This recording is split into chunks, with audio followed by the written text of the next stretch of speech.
মিশরে আসছিলাম একটু জরুরি কাজে 3-4 দিনের জন্য। তো ভাবলাম যে অ্যাটলিস্ট একটু ইজিপ্ট মিউজিয়াম, তারপরে এই পিরামিড, এই নাইল টাইল, এই সমস্ত জিনিস অ্যাটলিস্ট কায়রোর ভিতরের জায়গাগুলো দেখে যাই। তো পিরামিডে যখন আসলাম মনে হইলো যে আবার এখানেও তো একটা ফেরাউন ছিল। তো ওই ফেরাউনকে মারার জন্য মুসা আলাইসাল্লাম আসছিলেন। মুসা আলাইসাল্লামের এক লাঠি আর ফেরাউনের ছিল মনে করেন যে বা এই পুরা মিশরের বা সৈন্য সামন্ত সব কিছুই। তো এইখানে এর পরবর্তী সময়ে এই কিছুদিন আগে আমরা সবাই জানি এখানে আরেকটা গভর্নমেন্ট ছিল, যেটা হচ্ছে হুসনি মুবারকের গভর্নমেন্ট। তো ওইটাও ছিল একটা ছাত্র আন্দোলনের, মানে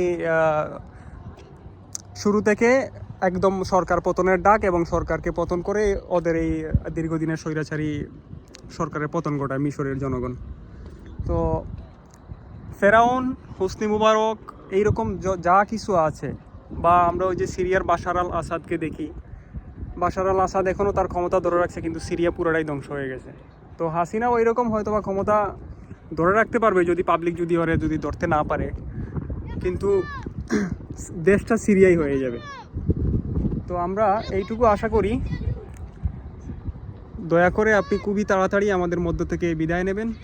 আমরা মিলাদ মাহফিল এগুলা করি, আপনিও একটু শান্তি পান। ওই যে আপনার রুহের আত্মার মাগফিরাত করব, আপনার বাপের আত্মারও মাগফিরাত করব। আর আপনি দয়া করে এই এই এই যে দেশের পরিস্থিতি, যেটা মানে কঠিন একটা পরিস্থিতির মধ্য দিয়ে এই দেশ যাচ্ছে, এইটা থেকে আমাদেরকে উত্তরণ করুন, আমাদের জনগণকে উত্তরণ করুন। আমাদের এই সামাজিক অর্থনৈতিক অবকাঠামোগত এই একটা সামঞ্জস্যতার জন্য আপনি দয়া করে পদত্যাগ করে আমাদেরকে শান্তি দিন। আমাদের এই কামনাই আপনার কাছে থাকবে।